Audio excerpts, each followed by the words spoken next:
Welcome to the session. आज के session में आपका स्वागत है। आज हम डिस्कस करने जा रहे हैं grammar basic concepts with miscellaneous questions part 6। इसके पहले हम 5 अलग अलग पार्ट्स और डिस्कस कर चुके हैं जिनमें अलग अलग तरीके के वैरायटी ऑफ क्वेश्चंस थे जो ग्रामर, वोकेबलरी, लॉजिक और रीडिंग कॉम्प्रिहेंशन के ऊपर बेस्ड थे। ध्यान रखिएगा कि जितने भी क्वेश्चंस और पॉइंट्स हम आपको बताने जा रहे हैं, डिस्कस करते जा रहे हैं इस क्लास में, वो सारे पॉइंट्स आपके मैक्सिमम कॉम्पिटिटिव एग्जामिनेशंस में आए हुए पॉइंट्स हैं और आते रहे पॉइंट्स हैं और आगे भी आएंगे, जिनकी संभावना आने की बहुत ज़्यादा है। क्योंकि इंग्लिश के ओवरऑल डेवलपमेंट के लिए दो तरीके से स्टडीज़ करनी चाहिए। पहला पार्ट ये होता है कि ग्रामर के बेसिक कॉन्सेप्ट्स को क्लियर करिए एक तरफ से और उससे रिलेटेड क्वेश्चंस को ही सॉल्व करिए। दूसरा तरीका ये होता है कि मिसलेनियस क्वेश्चंस में जा करके variety of questions from previous papers को ले करके उनको सॉल्व किया जाए और उनके आंसर एक्सप्लेनेशन डिस्कस किए जाएं। इससे दो तरफा डेवलपमेंट होता है उस व्यक्ति का, क्योंकि बेसिक कॉन्सेप्ट्स भी क्लियर होने लगते हैं और साथ में दूसरी जगह क्या होता है कि पेपर के पैटर्न के क्वेश्चंस भी क्लियर होने लगते हैं। तो कंबाइंड इफेक्ट से पेपर को क्वालिफाई करना बहुत आसान हो जाता है। ठीक है, तो चलिए स्टार्ट करते हैं ग्रामर बेसिक कॉन्सेप्ट से। बेसिक कॉन्सेप्ट्स में नाउन में देखिए 6 पार्ट जो एक्सरसाइज का है वो क्या है। यहां पर 4 क्वेश्चंस दिए गए हैं। ये चारों क्या हैं? एरर डिटेक्शंस हैं। और एरर डिटेक्शन जो है किसके ऊपर बेस्ड है? नाउन्स के ऊपर बेस्ड है। सिर्फ नाउन से रिलेटेड ही एरर सेंटेंस में होगी, या सिंगुलर प्लूरल की होगी, या अपोस्ट्रोफी एस की होगी। इसके अलावा कोई एरर नहीं होगी। ठीक है, इसीलिए नाउन के पर्सपेक्टिव से हम चेक करने जा रहे हैं इन चारों क्वेश्चंस को, कोर कंसेप्ट्स को क्लियर करते हुए। देखिए पहला क्वेश्चन क्या कहता है? Put him in iron, said the officer to the constable.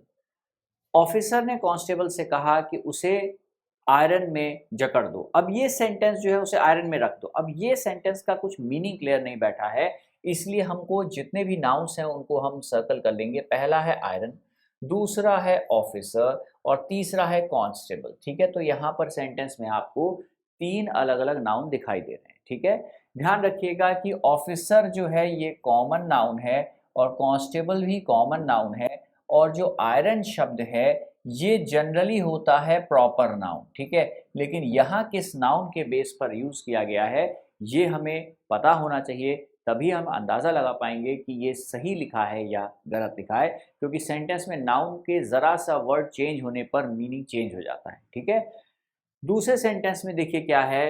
This big house is made of BRICS and stones. यहां पर देखिए हाउस एक नाउन है, दूसरा नाउन है ब्रिक्स और तीसरा नाउन है स्टोन्स। ठीक है, बिग जो शब्द है ये शब्द है एडजेक्टिव, क्योंकि ये किसकी विशेषता बता रहा है? हाउस की, कि हाउस कैसा है? बड़ा है। और नाउन या प्रोनाउन की विशेषता बताने वाले शब्द हिंदी में विशेषण, इंग्लिश में एडजेक्टिव कहलाते हैं। इस वजह से जो है यहाँ पर बिग जो शब्द है वो हाउस की क्वालिटी बता रहा है, इसलिए हिंदी में विशेषण, इंग्लिश में एडजेक्टिव है। उसके बाद सेंटेंस में ब्रिक्स और स्टोन्स यूज किया गया है। ये दोनों वर्ड्स जो हैं ये भी नाउन की कैटेगरी में आते हैं। जनरली ये कॉमन नाउन्स की कैटेगरी में आने वाले वर्ड्स होते हैं। ठीक है, ब्रिक्स और स्टोन्स। लेकिन ध्यान रखने वाली बात यह है कि यहाँ पर मेड ऑफ लगा हुआ है, तो ध्यान रखिएगा जब मेड ऑफ लिखा होता है तो ऐसी परिस्थिति में अगर किसी चीज का इस्तेमाल, किसी पदार्थ या सब्सटेंस या हम कह सकते हैं एलिमेंट या तत्व, हिंदी में और इंग्लिश में मिला करके इन शब्दों का प्रयोग करके अगर हम किसी चीज़ का इस्तेमाल किसी दूसरी चीज़ को बनाने के लिए कर रहे हैं तो उस चीज़ को फिर हम मटेरियल की तरह यूज़ कर रहे हैं, और इन दैट केस वो मटेरियल नाउन की कैटेगरी में आ जाएगा। इसीलिए मेड ऑफ के आते ही ये दोनों शब्द जो है कॉमन नाउन नहीं, मटेरियल। और मटेरियल नाउन के जो रूल्स होते हैं वो यहाँ पर अप्लाई होंगे, और इसके बेस पे हमें चेक करना होगा कि यहाँ पर जो लिखा है वो गलत है कि सही है।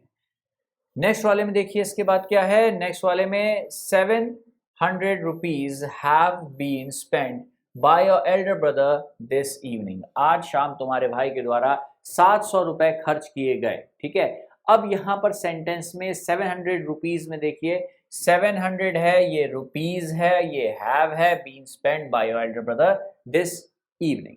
तो यहां पर 700 रुपीज हैव बीन स्पेंट होगा या इसकी जगह हैज लगेगा, ये वर्ब का पॉसिबिलिटी जो है क्वेश्चन को जनरेट कर रहा है। ठीक है। अब इसके बाद नेक्स्ट सेंटेंस में अगर देखा जाए, all the luggages has been sent to the officers room by now, अब तक जो है जितने भी लगेजेस हैं वो ऑफिसर्स के रूम में जो है पहुंचा दिए गए हैं, ये कहा गया है सेंटेंस में। अब यहाँ देखिए लगेज जो है ये कौन सा नाउन है और इसके साथ वर्ब कौन सा आएगा। उसके बाद ऑफिसर्स रूम है तो यहाँ अपॉस्ट्रोफी इसका इस्तेमाल सही है कि गलत। ये तीन ऐसे पॉइंट्स हो गए हैं जिनके बेस पर हमको आंसर डिसाइड करना होगा, ठीक है। तो अब ये पॉइंट्स हमने आपको बताए, सेंटेंस का मीनिंग बताया और ये लॉजिक बताई कि किस तरह से सेंटेंस में ये वर्ड्स को दिया गया है, ठीक। अब इसके बाद हम आते हैं इसके आंसर और एक्सप्लेनेशन पे और चेक करते हैं कि अगर कोई वर्ड इसमें गलत है तो कौन सा गलत है और ग्रामर और नाउन के रूल्स के अनुसार कौन सा सही है। ध्यान रखिएगा कई बार क्या होता है सिंगुलर और प्लूरल की गलती भी एक्सेप्टेबल होती है। सिंगुलर और प्लूरल की कुछ नाउन्स ऐसे हैं जिनके साथ दोनों आ सकता है, लेकिन एक्सेप्टेबल कौन सा है पेपर के अनुसार ये हमें डिसाइड करना पड़ता है कि कॉम्पिटिटिव एग्जामिनेशन में आएगा तब हमें क्या करना है, ठीक है। तो चलिए स्टार्ट करते हैं। अब देखिए इसके बाद आते हैं आंसर एक्सप्लेनेशन पे और चेक करते हैं कि क्यों आंसर है और क्या आंसर है। तो देखिए आंसर एक्सप्लेनेशन क्या निकला। पहले वाले में देखिए फर्स्ट वाले में यहाँ पर आयरन की जगह पर आयरन्स होना चाहिए, इसकी जगह पर ये होना चाहिए। क्यों होना चाहिए? क्योंकि आयरन जो शब्द है, आयरन और आयरन्स देखिए रेफरेंस में क्या दिया हुआ है, दोनों ही सही होते हैं, लेकिन ये जो है ये प्रॉपर नाउन या मटेरियल नाउन की कैटेगरी में आएगा और ये जो है वो कॉमन या काउंटेबल नाउन की कैटेगरी में आएगा। कभी कभी प्रॉपर नाउन या मटेरियल नाउन का इस्तेमाल हम कॉमन नाउन की तरह करते हैं, ऐसा करने में उसके बाद एस लगता है और उसका मीनिंग ही बदल जाता है, उसका पूरा जो बेसिक अर्थ है वो पूरा का पूरा चेंज हो जाता है, फिर वो किसी वस्तु का नाम बन जाता है, ना कि वो मटेरियल नाउन या प्रॉपर नाउन रहता है। जैसे पुट हिम इन आयरन नहीं, उसे लोहे में डाल दो नहीं, उसे हथकड़ियों में जकड़ दो कहा गया है। ये बात ऑफिसर ने कांस्टेबल से कहा कि उसे आयरन्स जो है पहना दो। पुट हिम इन आयरन्स में आयरन्स जो शब्द है इसका मीनिंग है हैंडकफ्स, हैंडकफ्स या fitters of iron. Fitters of iron या हैंडकफ्स मतलब हथकड़ियां या बेड़ियों में उसे जकड़ दो, ये ऑफिसर ने कांस्टेबल से कहा है। तो ध्यान रखिएगा मेरी बात को हमेशा कि सेंटेंस में कई ऐसे वर्ड्स होते हैं जिनमें एस या ईएस लगते ही उनका पूरा मीनिंग बदल जाता है। आयरन का मतलब लोहा, लोहा जो कि तत्व या एलिमेंट है, एक धातु है। लेकिन जब आयरन्स कहते हैं तो इसका मतलब होता है हैंडकफ्स या फिटर्स ऑफ आयरन मतलब हथकड़ियां या बेड़ियां। तो कांस्टेबल से ऑफिसर ने कहा कि उसे हथकड़ियों में जकड़ दो, ठीक है, किसी मुजरिम को। तो यहां पर आयरन्स होने पर सेंटेंस का मीनिंग सही निकल जाएगा, आयरन से सेंटेंस का मीनिंग सही नहीं बैठ रहा था। देखिए नेक्स्ट वाले में this big house is made of BRICS and stones नहीं होना चाहिए, ब्रिक एंड स्टोन होगा। अब आप कहेंगे brick and stone, brick and stone तो कॉमन नाउन है, सिंगुलर है और बहुत सारी ईंटें पत्थरों से घर बना होगा तो ब्रिक्स और स्टोन्स होना चाहिए था। लेकिन ये लॉजिक इसलिए ये लॉजिक काम नहीं करेगा क्योंकि मेड ऑफ के बाद ब्रिक और स्टोन का इस्तेमाल घर को बनाने के लिए किया गया है, भवन के निर्माण के लिए किया गया है। तो जब निर्माण के लिए किया गया है तो मटेरियल की तरह इस्तेमाल किया गया है, मटेरियल की तरह इस्तेमाल किया गया है तो मटेरियल नाउन हो गया। और मटेरियल नाउन जो होता है इसकी प्रॉपर्टी है कि इसके बाद एस या ईएस या आईईएस को ऐड जनरली कंडीशंस में नहीं किया जाता है, यही मटेरियल नाउन का रूल होता है बेसिक। इसीलिए यहां पर ब्रिक और स्टोन होगा, ना कि ब्रिक्स एंड स्टोन्स। ध्यान रखिएगा कि चाहे लाखों ईंटें पत्थर लग गए हों घर को बनाने में, इससे कोई फर्क नहीं पड़ता, ठीक है। ध्यान रखिएगा मेरी बात, अगर मेड ऑफ उसके पहले लगा है तो मटेरियल नाउन है और अंग्रेजी भाषा के रूल्स के अनुसार वो मटेरियल नाउन की कैटेगरी में आएगा। मटेरियल नाउन का रूल क्या है कि उसके बाद एस और एस आई एस नहीं लगता, इसीलिए ब्रिक्स एंड स्टोन्स की जगह पे ब्रिक और स्टोन कहने पर सेंटेंस लिखने पे सही होगा, ठीक है। तो यहां पर क्या आ जाएगा, ब्रिक एंड स्टोन।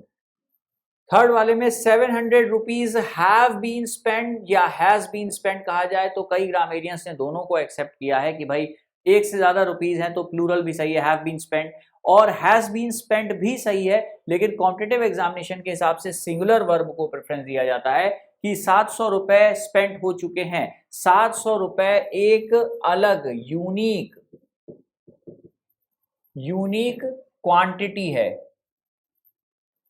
या न्यूमेरिकल वैल्यू है, और सारी न्यूमेरिकल वैल्यू अपने आप में यूनिक होती हैं। यूनिक चीजों के साथ प्रॉपर नाउन होने की वजह से सिंगुलर वर्ब का यूज किया था, इसीलिए हैव बीन स्पेंट भी सही है, लेकिन हैज बीन स्पेंट कहेंगे तो ज्यादा अच्छा होगा।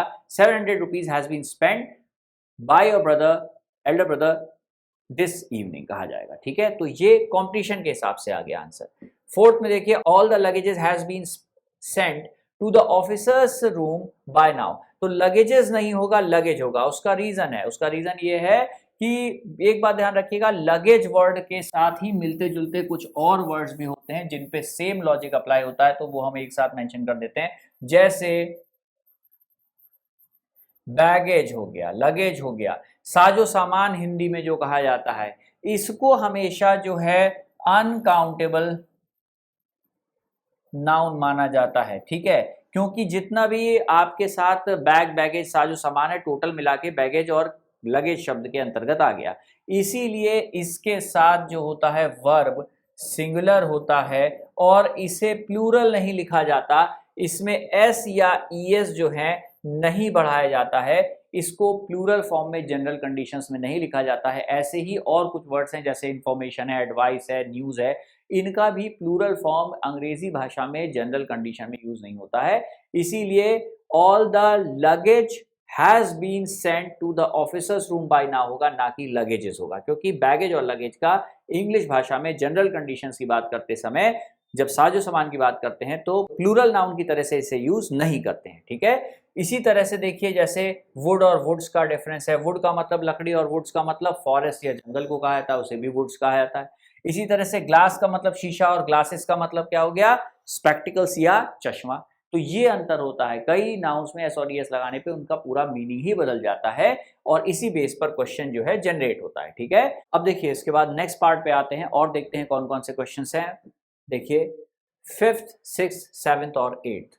फिफ्थ क्वेश्चन क्या कह रहा है, there are several furnitures left behind after the shifting. Shifting के बाद बहुत सारा फर्नीचर जो है वो बचा रह गया है, घर में छूट गया है। ये सेंटेंस का हिंदी का ट्रांसलेशन है। इसमें देखिए फर्नीचर्स जो है ये नाउन है, ठीक है, और left behind after the shifting कहा गया है। अब यहाँ सेंटेंस में देखिए सेवरल मतलब बहुत सारा, तो सेवरल जो है ये एडजेक्टिव है, क्योंकि ये किसकी विशेषता बता रहा है, नाउन की विशेषता बता रहा है, और नाउन क्या है, फर्नीचर है। ठीक है, तो इस सेंटेंस में एक नाउन आया है, तो इसके बेस पर हमको देखना है कि सेंटेंस गलत है सही। और ध्यान रखिएगा नाउन जो है फर्नीचर है, फर्नीचर जो शब्द है ये एक अनकाउंटेबल नाउन है, और अनकाउंटेबल नाउन के साथ जो वर्ब यूज किया गया है ये भी हमको चेक करना पड़ेगा, क्योंकि अनकाउंटेबल नाउन्स के साथ जनरल कंडीशन में सिंगुलर वर्ब का यूज किया जाता है।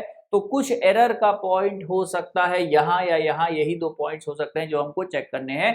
इन दोनों पॉइंट में से किसी एक पॉइंट में एरर की संभावना है। 6 में, poverty and unemployment are the two biggest problems of our society.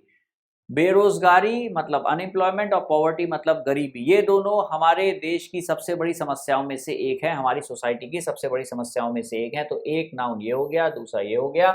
ये आर हमें चेक करना है सही है कि गलत, और टू बिगेस्ट लिखा हुआ है, प्रॉब्लम्स लिखा हुआ है, और इसके साथ साथ सोसाइटी लिखा हुआ है जो कि एक कलेक्टिव नाउन है।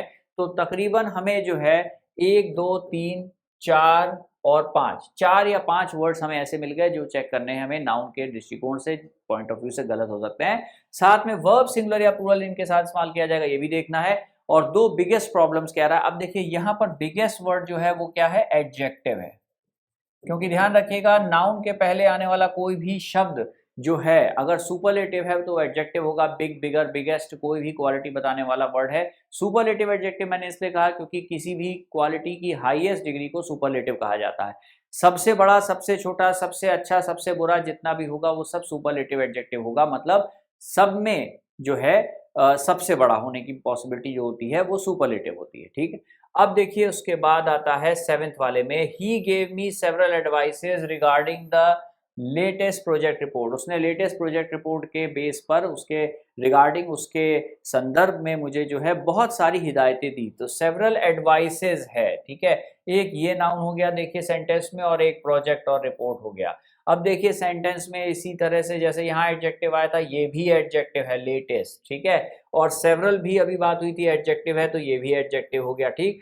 नाउन की पॉसिबिलिटी यहाँ पर हो सकती है जो हमें चेक करनी है। इसके बाद देखिए 8th वाले में all the machineries were in a bad condition after the lockdown, lockdown के बाद सारी मशीनरी जो थी वो खराब कंडीशन में थी। अब देखिए यहाँ पर ये मशीनरी वर्ड है और यहाँ पर ये वर्ब आया है, तो हमको जो चेक करना है वो ये और ये, क्योंकि दोनों के दोनों नाउन है और सिंगुलर या प्लूरल की पॉसिबिलिटी का क्वेश्चन होने की संभावना ज्यादा रहती है। कंडीशन भी नाउन है, लॉकडाउन भी नाउन है, लेकिन ये जो है कोई ऐसी गलती इसको देखने में पढ़ने में नजर नहीं आ रही है, तो इन दोनों में से किसी एक में ही गलती होने की संभावना है, क्योंकि वर्ब प्लूरल यूज किया गया है और मशीनरीज वर्ड जो लिखा हुआ है ये चेक करना पड़ेगा कि सिंगुलर होना चाहिए या प्लूरल होना चाहिए। मशीनरी क्योंकि एक नाउन है और ये अनकाउंटेबल की श्रेणी में आता है, और अनकाउंटेबल श्रेणी में आने पर अनकाउंटेबल नाउन्स की बेसिक प्रॉपर्टी होती है कि उनके बाद एस और ईएस आईएस का यूज नहीं करते, जबकि यहाँ पर देखिए आईएस लिखा हुआ है, तो ये हमें चेक करना पड़ेगा, लेकिन वर्ब प्लूरल है। और बेसिक आइडिया ये होता है सब्जेक्ट वर्ब अग्रीमेंट का कि सिंगुलर के साथ सिंगुलर और प्लूरल के साथ प्लूरल, नाउन और वर्ब सेम होने चाहिए। सिंगुलर है तो दोनों सिंगुलर, प्लूरल है तो दोनों प्लूरल। तो ये चीजों को ध्यान में रखते हुए हमने आपको हिंट दे दिया, मीनिंग बता दिया। अब आते हैं आंसर और एक्सप्लेनेशन वाले पार्ट पे और देखते हैं क्या है। देखिए तो आंसर क्या क्या निकला, देखिए 5th वाले में देयर आर सेवरल फर्नीचर्स तो नहीं होगा, क्योंकि इसका प्लूरल फॉर्म जो है वो अलाउड ही नहीं है, इसे सिंगुलर में ही लिखते हैं, लेकिन क्योंकि आर लगा है, सेवरल का मतलब निश्चित रूप से एक से ज्यादा, तो अब हम कहेंगे there are several pieces of या पार्ट्स ऑफ या आर्टिकल्स ऑफ फर्नीचर कहा जाएगा left behind after the shifting. क्योंकि देखिए चाहे घर में रखी कोई अलमारी हो जिसे अलमीरा कहते हैं, वार्डरोब हो जहां जिसमें कपड़े रखे जाते हैं, या चेयर टेबल हो, कोई भी चीज हो जिसपे सामान रखा जाता है, वो सब फर्नीचर शब्द के अंतर्गत आता है, क्योंकि फर्नीचर जो शब्द है ये एक अनकाउंटेबल नाउन है, कलेक्टिव नाउन है और ये सिंगुलर माना गया है। इसीलिए अगर बहुत सारा फर्नीचर पड़ा है तो उसके पहले हमें वर्ड्स ऐड करने पड़ते हैं, pieces of, parts of, articles of, क्योंकि फर्नीचर को प्लूरल नहीं लिखा जा सकता। और यहां पर देखिए वर्ब भी प्लूरल है, तो इस वजह से इसको तो प्लूरल कर नहीं सकते, तो इन दोनों के बीच में सेवरल और फर्नीचर्स के बीच में यहां पर पीसेस ऑफ, पार्ट्स ऑफ या आर्टिकल्स ऑफ ऐड करेंगे और फर्नीचर्स में से एस हटा देंगे तो सेंटेंस सही हो जाएगा। ठीक है, ध्यान रखिएगा, ये ऐसे करेक्ट किया जाता है सेंटेंस। 6 वाले में पॉवर्टी एंड अनएम्प्लॉयमेंट, आर आया है, पॉवर्टी एक अलग चीज है, अनएम्प्लॉयमेंट एक अलग चीज है। 1 + 1 = 2, 2 क्या होता है, प्लूरल होता है, तो वर्ब भी क्या आएगा, प्लूरल ही होना चाहिए, इसीलिए यहाँ वर्ब प्लूरल है। और दोनों चीजें जो है अपने आप में यूनिक है, इसलिए इनके पहले कोई आर्टिकल नहीं आएगा और सेंटेंस नो एरर की कैटेगरी में चला जाएगा। ठीक है, 7th में देखिए he gave me several advices नहीं होगा, पीसेस ऑफ एडवाइस होगा, क्योंकि सेवरल से कंफर्म हो गया कि मोर देन 1 है। ठीक है, एक से ज्यादा है, और एडवाइसेस शब्द जो है अनकाउंटेबल है, इसको प्लूरल लिख नहीं सकते, तो क्या किया जाए, बिल्कुल ऐसे ही जैसे इसको प्लूरल नहीं लिख सकते थे तो इसके पहले पीसेस ऑफ, पार्ट्स ऑफ और आर्टिकल्स ऑफ यूज किया। सिमिलरली एडवाइसेस को प्लूरल नहीं लिख सकते, तो लेकिन प्लूरल के लिए कहा भी गया है सेवरल, तो क्या किया जाए, तो इसे तो प्लूरल कर नहीं सकते, इसके पहले क्या यूज करेंगे, पीसेस ऑफ एडवाइस। उसने मुझे बहुत सारी हिदायतें दी कहना हो तो पीसेस ऑफ एडवाइस होगा, क्योंकि एडवाइस शब्द को इंग्लिश भाषा में नॉर्मल कंडीशन में प्लूरल नहीं लिखा जाता है। ठीक है, 8th में देखिए ऑल द मशीनरीज नहीं होगा, मशीन्स होगा, क्योंकि ऑल द मशीनरीज के साथ जो वर्ब आया है वो प्लूरल है। और ध्यान रखिएगा कि मशीनरी के अलावा स्टेशनरी हो गया, सीनरी हो गया, ये जितने भी वर्ड्स होते हैं इनको प्लूरल फॉर्म में नहीं लिखा जाता है। इसके अलावा वर्ड्स हो सकते हैं जैसे ज्वेलरी हो गया, तो ज्वेलरी, स्टेशनरी, सीनरी, मशीनरी, ये सारे वर्ड्स अनकाउंटेबल नाउन होते हैं और सिंगुलर होते हैं, इनको प्लूरल नहीं लिखा जा सकता। अगर लिखा जा सकता है तो उसको लिखा जा सकता है जो प्लूरल फॉर्म में एग्जिस्ट करता है। मशीनरीज जो है कलेक्टिव नाउन है, मशीनरी को प्लूरल मशीनरीज नहीं लिखा जाता, लेकिन मशीनरी वो शब्द है जिसके अंतर्गत दुनिया की सारी मशीन्स आ जाएंगी, इसीलिए मशीन कॉमन नाउन है जिसका प्लूरल फॉर्म है मशीन्स, तो आप मशीन्स कह सकते हैं। ऑल द मशीन्स देखिए प्लूरल है तो इसके साथ वर्ब प्लूरल बिल्कुल सही बैठ जाएगा। All the machines were in bad condition after the lockdown. Lockdown के बाद सारी मशीन्स जितनी थी वो खराब कंडीशन में थी, क्योंकि काफी समय तक लॉकडाउन की वजह से उनको यूज नहीं किया गया। तो देखिए यहाँ मशीन्स को तो प्लूरल लिख सकते हैं, मशीन का प्लूरल मशीन्स कॉमन नाउन, लेकिन मशीनरी को प्लूरल नहीं लिख सकते, क्योंकि मशीनरी शब्द जो है वो सीनरी, स्टेशनरी और ज्वेलरी की तरह सिंगुलर ही लिखा जाता है। ठीक है, तो देखिए कोर कॉन्सेप्ट्स में हमने ग्रामर के नाउन वाले पार्ट से कितने अच्छे क्वेश्चंस, कितने वैरायटी ऑफ एग्जामिनेशंस के पॉइंट ऑफ व्यू से जो एग्जांपल्स हो सकते थे वो आपके सामने प्रस्तुत किए। अब इसके बाद आते हैं हम नेक्स्ट पार्ट पे, दैट इज मिसलिनियस क्वेश्चंस। देखिए अब मिसलिनियस क्वेश्चन पे आते हैं, क्योंकि ये भी बहुत इंपॉर्टेंट है।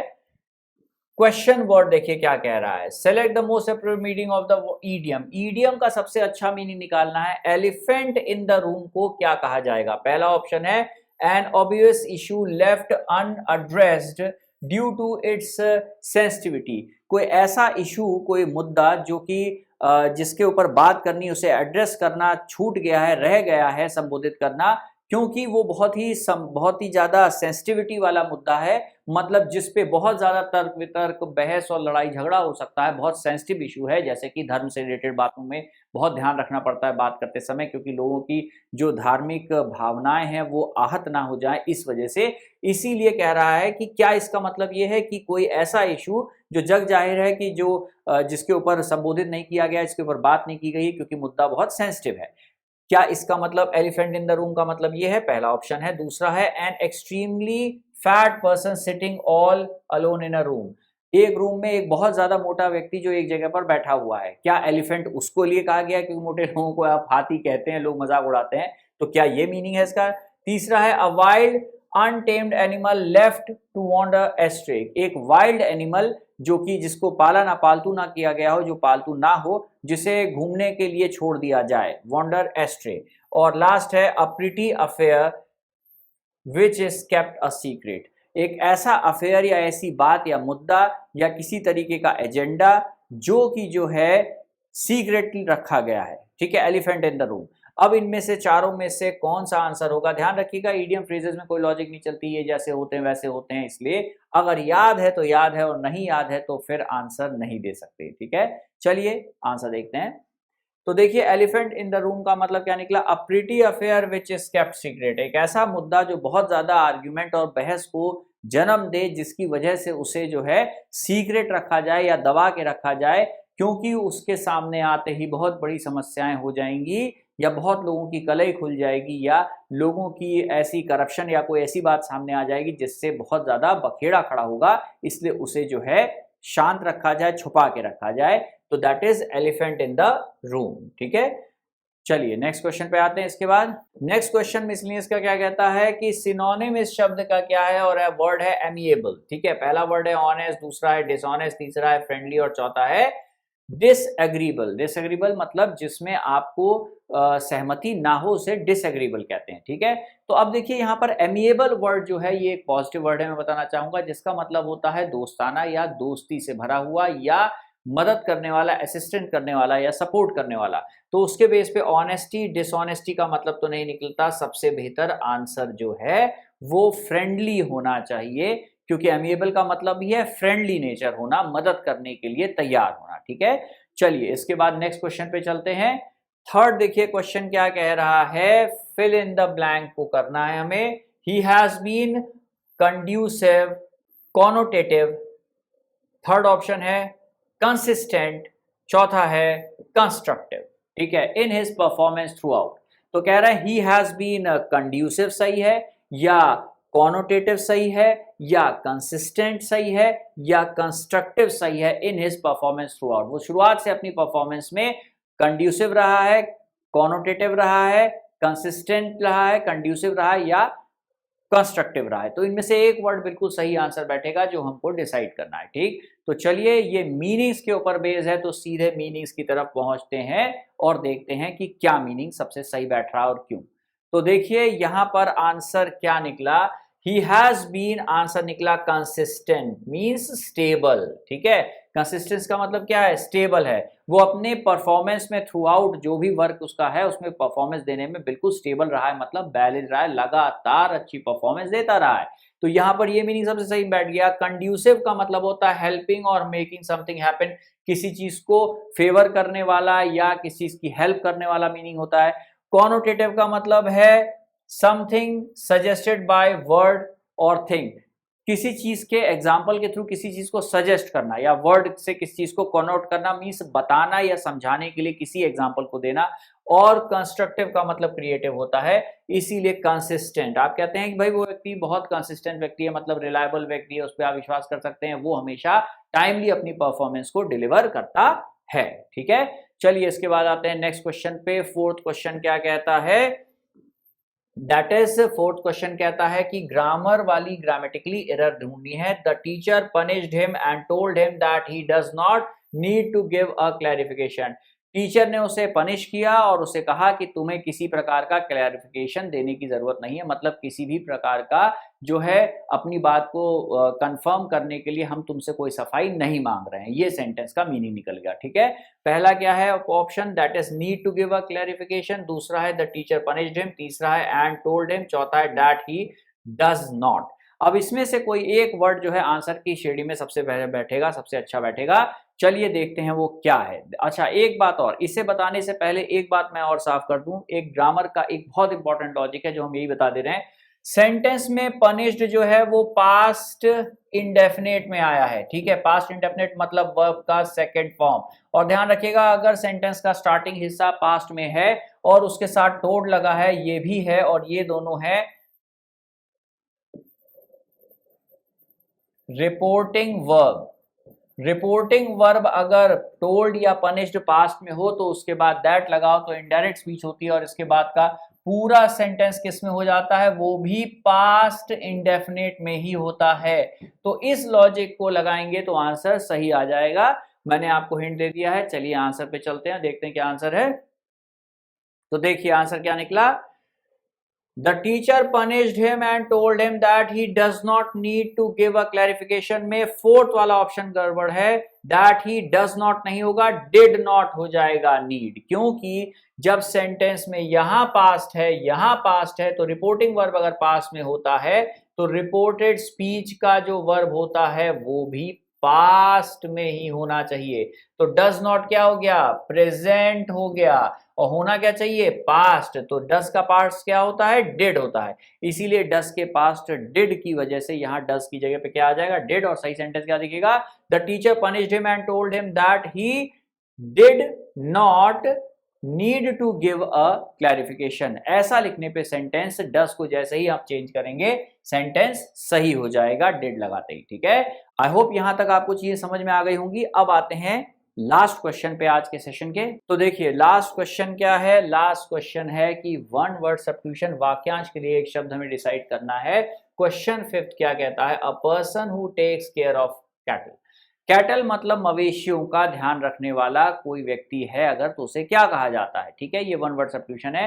वाक्यांश के लिए एक शब्द जनरली बहुत इजी भी होते हैं जो पूछे जाते हैं कॉम्पिटिशन्स में, और कई एग्जामिनेशंस में ये काफी टफ भी हो सकते हैं। तो ध्यान रखिएगा जितने ज्यादा वाक्यांश के लिए शब्द या वन वर्ड सब्स्टिट्यूशन आपको आते हैं उतना ज्यादा रीडिंग कॉम्प्रिहेंशन, रीअरेंजमेंट पोस्टर जैसे और पैसेज जैसे चीजों को सॉल्व करने में आपको मदद मिलेगी, क्योंकि जिससे आपकी जो वोकैबुलरी होती है इससे वो बहुत एनहांस हो जाती है, बेहतर हो जाती है।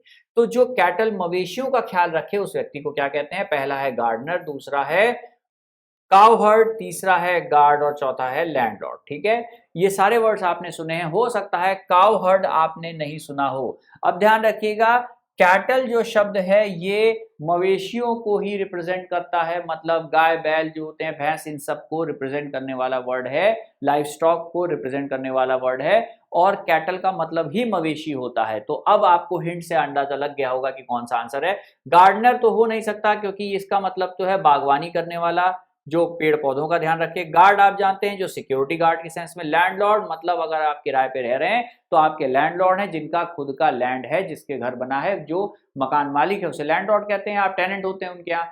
तो इन तीनों के आंसर होने की संभावना तो शून्य हो गई। आंसर आपके सामने है कि काउ हर्ड। ठीक है, तो देखिए ये बहुत सिंपल लेवल का एक वन वर्ड सब्स्टिट्यूशन था, ये मुश्किल लेवल का नहीं था और इसे आसानी से सॉल्व किया जा सकता था। ठीक है, तो प्रीवियस पेपर के कुछ क्वेश्चंस मुश्किल होते हैं, कुछ इजी होते हैं, इसीलिए हमें हर प्रकार के क्वेश्चन को लेकर के चलना पड़ता है। ठीक है, आई होप आज का सेशन आपके लिए फ्रूटफुल रहा हो और आपने नई चीजें सीखी हो। ठीक है, thank you and take care.